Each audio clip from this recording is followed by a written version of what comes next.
All right, everyone. I'm getting a huge number of news tips about this one. The 28th Amendment proposal coming from Gavin Newsom.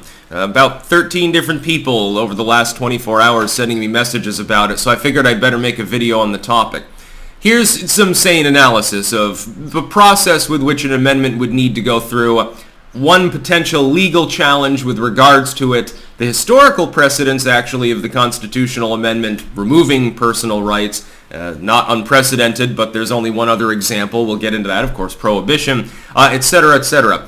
The concept is DOA. There is a 0% possibility that the 28th Amendment proposal passes. If there's ever a 28th Amendment, it is not going to be the one that Gavin Newsom is proposing. Gavin Newsom has proposed a 28th Amendment that would ban assault weapons. Well, that's loaded legal language without a legal precedent, so it'd be kind of difficult the way it's worded. Among other considerations, it would effectively temper the Second Amendment. The way that the liberals at this point are casting off their anti-gunnery is an extension of we just want common sense gun control. So no, well, okay, we won't touch anything else, but, just give us the big scary rifles that we don't even fully understand. The problematic nature of this proposal is multifaceted. The first problem is, again, there is only one other instance in U.S. history where an amendment was passed that restricted individual liberty, and that's the prohibition of alcohol in the United States, which was quickly undermined by people selling yeast and grape concentrate boxes. Most of the vineyards, by the way, in California, little-known piece of history, they pulled out their grapes because they're like, well, these grapes aren't the kind that you would eat generally. And we can't make wine anymore, and there's only so much vinegar that can be made and flood the market. The price goes down. Well, you lose money existing. So a lot of them, they pulled out a lot of their grapes. The few that didn't, they started simply selling the concentrate along with yeast with a little warning on the packet. There was actually legal cases over this saying, do not mix these with water and put them in a cool, cool dark place for an extended period of time. It will become alcohol and it's illegal. Now, people were making the first box wine, Elizabeth Warren's friend, in their cupboards. It was quite common. Medicinal brandy, by the way, was still allowed. There were an awful lot of prescriptions for that. The town drunk often didn't get arrested because it was medicinal. That's the only other time in U.S. history when an amendment restricted rights. All of the others have expanded them, the legal understanding. So ending slavery, women's suffrage, etc., etc., etc., expanding upon previous rights, refining them, and in a more expansive way, making it clear, yes, this behavior is allowed of people and laws against it are unconstitutional, stuff like that. No further constraints, only expansion. So it would be quasi-unprecedented. And the only other time that a constitutional amendment did restrict rights, it was rescinded. Of course, prohibition was eventually countermanded by a replacement constitutional amendment. I suspect that if you did pass something like this, that would be the case with this as well. The second problem is good luck getting enough support.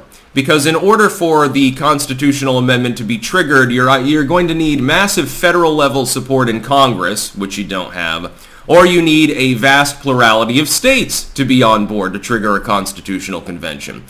Yeah, I believe you need 33 states specifically. Are there 33 states that are going to want to, in which politicians are crazy enough to sacrifice their own jobs by even proposing such a thing? Are you going to be able to get that many states together to promote Gavin Newsom's 28th Amendment? No, not even close. You'd be lucky to get 10. You get Vermont, ironically, despite the fact that Vermont originally was the most pro-gun state in the Union, and it's built into its own state constitution, which would be explicitly countermanded by it, but you could get Vermont on board. You could get New York and Maryland and Rhode Island and a few of those states. California clearly would be on board. Probably Washington State and Oregon and Illinois. That's pretty much it. I don't even know that you'd get Michigan on board with this sort of thing. It's DOA, therefore. If you don't have the states, you don't have any support in Congress, you wouldn't even get a significant support among Democrats with such a proposal. Do you think Joe Manchin or Kyrsten Sinema would be crazy enough to support this? I mean, Manchin's going to lose his job to Jim Justice for what little it's worth anyway, but, just saying. Do you think you'd have the House on board? I have a feeling you'd lose several dozen Democrat votes on that one. Probably a few more than that. Be DOA. So it's entirely self-serving. Here's my analysis. Gavin Newsom understands that this is not going anywhere, but it sounds good. If you're going to be running for re-election in California, maybe at some point you seek a Senate seat or something like that as well down the road, what are the demographics of California? It's a deep blue state. Of course you want to play partisan politics. If you're in a state that's deep blue or deep red, you have to play the game. A lot of it is just a fucking floor show. By the way, actually it was hilarious. Liz was watching a documentary series on Arnold Schwarzenegger the other day. And one of the things that he said in the context of being governor was actually, it hit me pretty hard, which is, well, you've got to understand, you've got to make a show for people. So sometimes out in public, the politicians are squabbling, but behind scenes, they've already made a deal of some sort. This happens in Congress, too. It happens in California, literally Arnold's state as well. It happens in Vermont, it happens in Wyoming, it happens in every state house, it happens in town councils. What the public sees with regards to these politicians. Now, Arnold thought it was funny. Really what it is, yeah, okay, you're part of the uniparty, of course.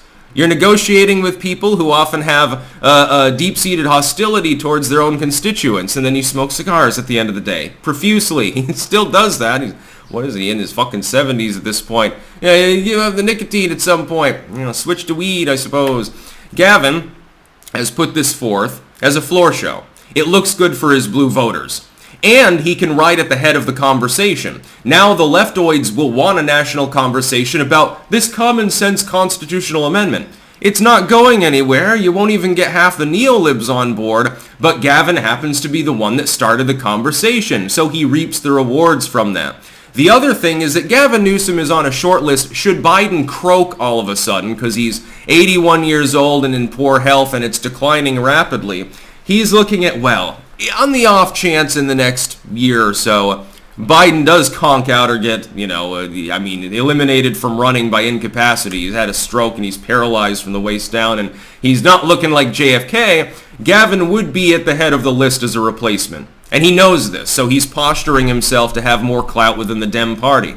Because even if the payoff is unlikely to happen, it's so large as a payoff, being the Democratic nominee in a race in which it's feasibly winnable depending on the economy. Maybe not with Biden, but Gavin, I think, would do a little bit better. At least he can string a sentence together. Why wouldn't he take that step? It's entirely egotism. This is all about California politics and the 1 in 1,000 chance that he becomes nominee because Biden happens to be out of the way conveniently.